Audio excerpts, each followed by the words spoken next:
tardes, muchas gracias por la invitación, muchas gracias a FIAP y a la DAF por organizar este evento.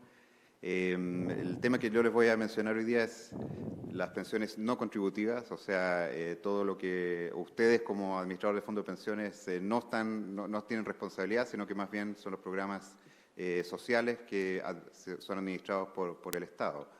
Y en la región de América Latina efectivamente hemos visto un surgimiento, yo diría en el periodo entre 2000 y 2015, fue donde más, ya sea nuevos programas se implementaron o los programas existentes se expandieron. Y un poco lo primero que quería hablar hoy día es dar una mirada hacia atrás y ver por qué pasó ese proceso, cuáles son las razones que llevaron a este resurgimiento de las pensiones no contributivas, luego analizar un poco de la evolución, hacer una caracterización de los programas y hablar luego del impacto que han tenido, que me parece que es importante también tener a consideración, pero por supuesto también de la sustentabilidad, sobre todo por los retos del costo que estos programas implican, y finalmente terminar con un par de conclusiones. Entonces, en cuanto al contexto regional en el que se dieron la expansión de estas pensiones no contributivas, yo quería mencionar tres aspectos y cada uno de ellos quizás ya han sido mencionados, los voy a juntar en una sola exposición. Cada uno de ellos tiene una característica distinta. Uno es el espacio fiscal que hubo en este periodo, que ya mencionó el profesor Schmidt-Hebel, y que es algo que es cíclico, básicamente, en la región, que va y viene, pero en este periodo hubo un mayor espacio fiscal. La informalidad que acabamos de ver es algo que yo llamaría estructural. Justamente como decía Carlos, uno tomó una foto 10 años antes, hace 20 años, y la informalidad laboral, por lo menos, es prácticamente igual en la región y por lo tanto es una realidad permanente. Y luego, un tercer tema que ya ha sido mencionado también, el envejecimiento de la región, que básicamente es a su vez una tendencia. Entonces tenemos ciclo, algo estructural y una tendencia que se juntan en un periodo para explicar el surgimiento de lo que hay aquí, que es un inventario, digamos el inventario más completo que pude encontrar sobre los programas de pensiones no contributivas que hay en la región. Si ustedes ven el cuadro, hay muchos de los programas o de los países más grandes. Entre el 2000 y 2015 más o menos es el periodo en el cual se implementan o bien los programas antiguos también se expanden. Entonces, los tres aspectos que yo les mencionaba brevemente, ya ha sido mencionado antes, entonces entre 2000 y 2015 más o menos podemos tomar el periodo como el superciclo de los commodities, que va acompañado a crecimiento económico en los países de la región y mayor espacio fiscal, mayor recaudación para los países de la región. Por lo tanto, una cierta idea para los estados que contaban con mayores recursos. No necesariamente son recursos permanentes, ese es el problema, pero efectivamente en ese periodo hay una ilusión de que hay mayores recursos. El programa de la informalidad, obviamente, ya mencionado, entonces si usted toma la foto hace 10, 20 años, es básicamente el mismo porcentaje de trabajadores en el sector informal. Incluso en los países donde ha habido avance, sigue siendo la informalidad muy alta, por sobre el 40%. Entonces es algo que hay que atender, lo cual lleva a que dentro del sistema contributivo las personas no sean capaces de contribuir al sistema todo el tiempo en el que están empleados. La densidad de contribuciones en distintos países muestra esta bimodalidad. Hay mucha gente, sí, efectivamente, que es capaz de estar en el sector formal y acumula beneficios y acumula ahorros en los sistemas de capitalización individual que les permite financiar una buena pensión, pero la gran mayoría no cotiza el 100% del tiempo y de hecho hay un sector muy grande que cotiza muy esporádicamente y esos no están cubiertos adecuadamente por el sistema contributivo. Van a aparecer como afiliados en las AFP, van a aparecer que tienen una cuenta de ahorro, pero ese ahorro es muy pequeño y no les alcanza para financiar una pensión. Y el tercer tema, como ya saben, el envejecimiento. Todo el mundo está envejeciendo, pero América Latina envejece aún más. y lo hace más rápido. Y esta ventana que mencionaba Carlos de menos de 30 años para llegar a triplicar la cantidad de personas mayores de 65, en verdad es muy rápida. Es mucho más rápido que el proceso de envejecimiento que vivió Europa, que tuvo 100 años para aumentar en esa proporción. Entonces, esa suma de factores donde se ve el desafío de cubrir al sector informal, el desafío de otorgar beneficios a una población adulta mayor que es aún más numerosa y que por lo tanto no solo genera una brecha de cobertura aún mayor, sino que también cambia la economía política. Hay una presión, el centro de gravedad de la presión en términos de edad promedio va aumentando, por lo tanto hay mayor presión o mayor demanda por beneficios hacia esa población. Junto con esta idea de que por lo menos por un tiempo los estados tenían más recursos, creo que es una suma de factores que hace explicar este resurgimiento o aumento en el número de programas de pensiones no contributivas en la región. Y aquí una foto es más bien parcial, es un subgrupo de 15 países, pero en estos 15 países que son los más grandes, los más importantes, pasamos de tener 6 países con programas de pensión no contributiva a todo este grupo hacia el 2017, con un aumento de la cobertura que de menos del 5% pasó al 25% de la población de 65 años o más cubierta por pensiones no contributivas. Entonces se hace un actor y una herramienta mucho más relevante. En términos de caracterización, solo para mencionar, como para tener una idea de la taxonomía que podríamos hacer, creo que el primer punto es quizás el más clave, la focalización. Hay programas de pensiones no contributivas que están muy focalizados y que son prácticamente de asistencia social, focalizados en solo extrema pobreza. Y por el otro lado, el otro extremo, están los programas universales. Entonces hay toda una gama dentro de extremos en los cuales podemos clasificar a los programas según su nivel de focalización. El Pilar Solidario chileno, por ejemplo, Chile pasó de una pensión asistencial que era focalizada en la extrema pobreza a un Pilar Solidario que cubría el 60% de la población más pobre y ahora está llegando a una pensión universal, semi-universal, que solamente trata de excluir al 10% de mayores ingresos. Eso es un ejemplo.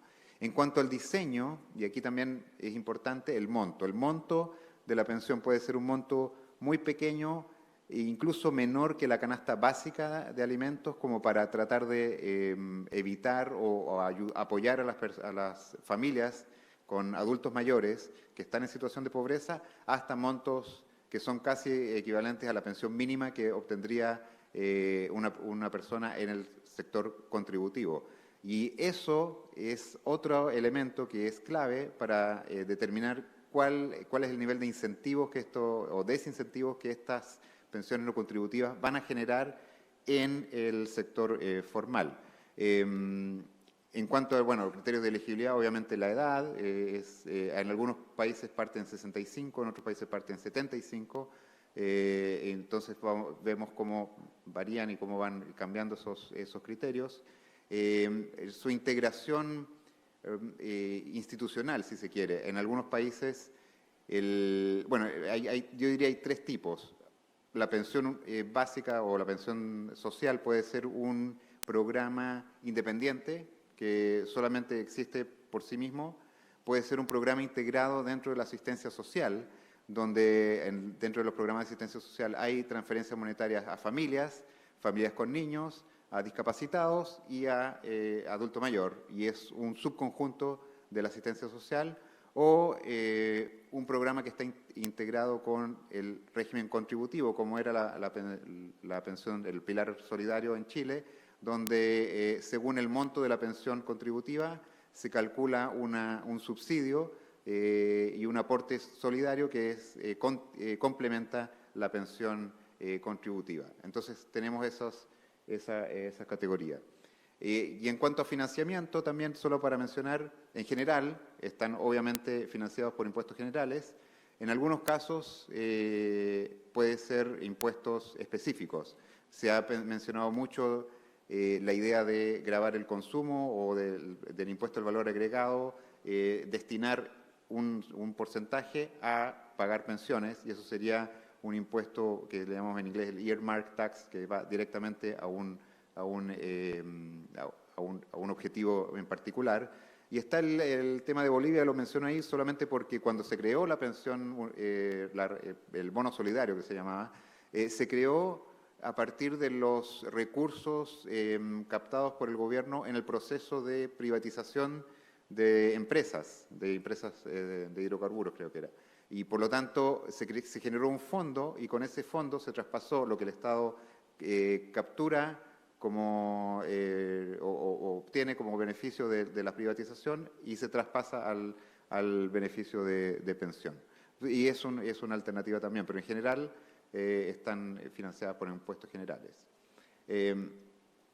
Y en cuanto a esta caracterización, hay una cierta tendencia que es, creo, lo más relevante hoy, desde la focalización a la universalidad. Muchos ejemplos de países que están migrando, que están evolucionando de un programa no contributivo que era muy focalizado, muy pequeño, a algo que va a ser universal y por lo tanto va a ser mucho más relevante dentro de la provisión de pensiones en el país, y también mucho más costoso. El ejemplo que pongo es de México. México partió con una pensión rural muy acotada a nivel federal, luego se expandió a localidades rurales pero de mayor cantidad de habitantes, luego se expandió el monto, pero también el criterio de elegibilidad, se bajó la edad, y eventualmente están llegando a una pensión universal. O sea, básicamente es un ejemplo de un proceso político en el cual se parte muy, muy pequeño y se termina en algo universal. Les mencionaba el caso de Chile. También les quería traer a colación, quizás porque no es tan conocido, no es tan familiarizado, el caso de Jamaica, porque Jamaica tiene una pensión, o más bien tiene un mecanismo, una herramienta de transferencias monetarias que tenía un componente que es de pensión para adultos mayores, y desde ese componente se está descolgando ahora una pensión social, no solo para los beneficiarios de esta transferencia que es focalizada, sino que para todos los adultos mayores de 75 años eventualmente quieren llegar a esa población. Entonces, es también otro ejemplo de un proceso de universalización, que es algo que estamos viendo como tendencia. En cuanto al monto, que es según la segunda categoría que les estaba mencionando, siempre tener en cuenta el problema de incentivos que genera un monto mínimo garantizado, que es totalmente incompatible con una pensión contributiva. O sea, si alguien, es el típico diseño que dice, tenemos esta brecha de cobertura, el programa contributivo no nos está cubriendo a toda la población, vamos a dar una pensión no contributiva, pero solamente a los que no tienen beneficio contributivo. ¿Cuál es ese problema? Ya como veíamos, hay personas que logran contribuir en el sector formal, pero muy poco. Por lo tanto, esas personas generan pocos beneficios, tienen un monto de pensión muy bajo. Si a todo el mundo le decimos, no importa, vamos a garantizar un mínimo, independiente de lo que usted contribuya, pero no es compatible con lo que usted contribuyó, lo que va a generar es todo un desincentivo para esas personas que eran capaces de acumular un poco para participar en el sistema contributivo. Y eso lo que genera es, a la larga, un desincentivo, y esas personas probablemente van a salirse o van a tratar de evitar la obligación de contribuir. Por lo tanto, en el sistema contributivo va a haber aún menos cobertura, y por lo tanto, solamente por su diseño, la pensión no contributiva se encarece casi automáticamente porque tiene que cubrir una brecha aún mayor. Entonces, este es quizás un elemento a tomar en cuenta para tratar de evitar este tipo de diseño. ¿Qué es lo que proponemos? Dos diseños alternativos, y aquí lo motivo basado en la situación inicial. Probablemente, quizás ya no es tan relevante esto, pero si hay una alta cobertura inicial, hay una brecha más pequeña para cubrir, y quizás no es necesario ser tan generoso, tan amplio en la cobertura, sino que proveer este complemento en el cual se otorga una pensión mínima, se dice todo el mundo tiene derecho a la pensión mínima, sea lo que no, si no ha contribuido, pero si ha contribuido, esta pensión va decreciendo, este complemento va decreciendo en base a lo que usted ha contribuido. Y eso atenúa los desincentivos a la formalización. No los elimina completamente, pero por lo menos no es un reemplazo uno por uno. Si usted tiene un peso de beneficio contributivo, va a tener un peso menos de beneficio no contributivo. Hay una compatibilidad, o sea, hacerlo compatible con el beneficio contributivo es un potencial diseño. La otra alternativa, que la hemos pensado para cuando hay baja cobertura inicial, es básicamente dar una pensión universal o semi-universal. Eso que permite tener un piso mínimo, pero además hacer esta pensión totalmente compatible con la pensión contributiva. Eso es lo que impide el efecto sustitución, o sea, es decir, si en el caso anterior, cuando no era compatible, hay un efecto de sustitución, de decir, bueno, si contribuyo un peso, voy a perder lo que voy a ganar por el otro lado por el sistema no contributivo. En este caso, hacerlo completamente compatible, dice, no importa, usted se puede quedar con su pensión autofinanciada, el Estado le va a contribuir con la pensión universal, y este es el diseño en el cual está migrando, y de hecho Chile está pasando básicamente del diseño de la izquierda al diseño de la derecha, pasar de un complemento decreciente a una pensión universal con ciertos matices. Obviamente hay un test de afluencia, hay un test de pensión para pensiones más altas, etcétera, pero es básicamente el diseño va hacia la universalización. Pero si vamos hacia la universalización, quizás la mejor práctica es hacerla totalmente compatible con el sistema contributivo para disminuir los desincentivos. ¿Qué efectos e impactos hemos observado de las pensiones no contributivas? Y aquí traigo datos de la base de datos que se llama Aspire del Banco Mundial, que calcula el efecto de diversos programas sociales en muchos indicadores, entre ellos la tasa de pobreza y la brecha de pobreza. Y los sistemas de pensiones no contributivos, me estoy parando acá en dos momentos del tiempo, 2011-2018, para 6 países de la región, por los cuales, digamos, obtuve los datos. Y si vemos el impacto que han tenido en disminuir la incidencia de pobreza, en los países en general, las pensiones no contributivas son efectivas para disminuir la incidencia de pobreza, pero además, a medida que se han expandido y que han aumentado su generosidad, también ha aumentado su efecto en disminuir la tasa de pobreza. Y es una buena noticia porque es quizás un mecanismo no pensado directamente en disminuir la pobreza a nivel global. En algunos casos no son tan focalizados, pero aún así logran disminuir la pobreza y la brecha de pobreza, que es cuán lejos están las personas de situación de pobreza de cubrir la línea de pobreza. Y de hecho, si comparamos el costo-beneficio, es decir, por cada peso que se gasta o se invierte en una transferencia monetaria, cuánto cae la brecha de pobreza, las pensiones sociales, las pensiones no contributivas lo hacen bastante bien comparado con la asistencia social, que es el mecanismo que tiene como objetivo disminuir la pobreza como tal. Entonces,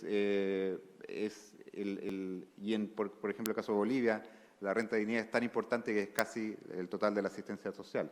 Entonces, son un mecanismo que sí han tenido impacto en reducir la brecha de pobreza. Rápidamente voy a solo mencionar también el problema de incentivos, que a veces nos preocupa mucho. En el margen sí hay estudios, hay pocos estudios, pero hay estudios que encuentran que en el margen sí los programas no contributivos, cuando se expanden o cuando son generosos, sí generan desincentivos al trabajo formal.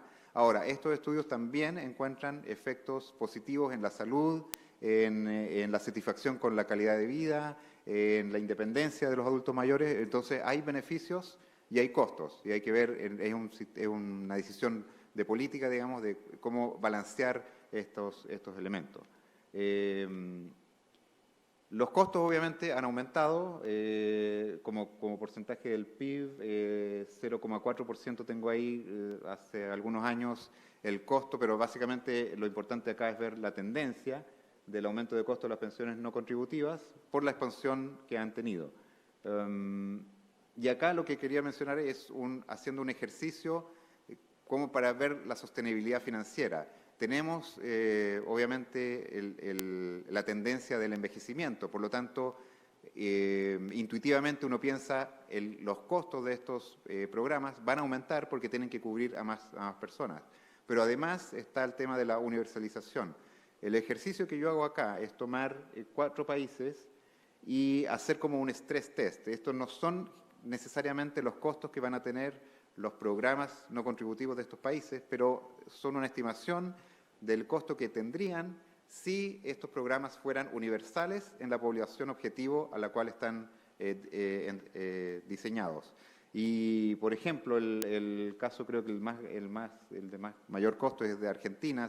Si con los montos de las pensiones no contributivas que tienen hoy cubrieran al total de la población de 65 y más, eso costaría hoy 3,5% del PIB, más de 3,5% del PIB, y aumentaría en los próximos años a casi 4,5%. O sea, es un costo muy oneroso. Mencioné el de México también porque justamente es un caso en el cual está aumentando el valor de la pensión y ese costo superaría el 1% del PIB y llegaría casi al 1,5% del PIB. Entonces, efectivamente son costos muy, muy altos. El caso de Jamaica que le mencionaba, que es mucho más pequeño, es un monto mucho más pequeño y la población objetivo es solo de 75 y más, si se hace universal para esa población, estaríamos en torno al 0,1% del PIB, o sea, es un costo mucho más pequeño. Entonces, aquí el mensaje es, depende del diseño, ¿cierto? La pensión universal no necesariamente va a ser muy cara si es que el diseño es de un criterio de elegibilidad más acotado y de un monto más acotado, pero la tendencia es hacia aumentos en los costos. Creo que me voy a saltar esto porque quería mencionar solamente un impacto del COVID-19.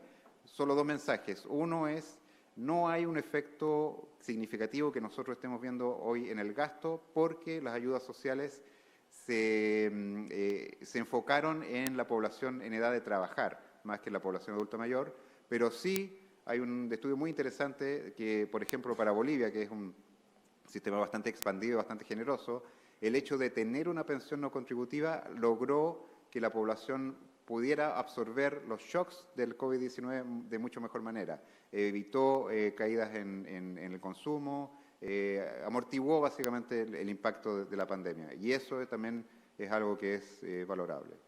Entonces, como conclusión, los sistemas de pensiones no contributivas, ¿cierto?, son un mecanismo para cerrar la brecha, pero yo creo que no pueden ser el único. El ciclo político es muy importante y, como mencionaba Carlos, yo creo que hay una tarea pendiente de institucionalizar estos sistemas, de que estén sujetos a una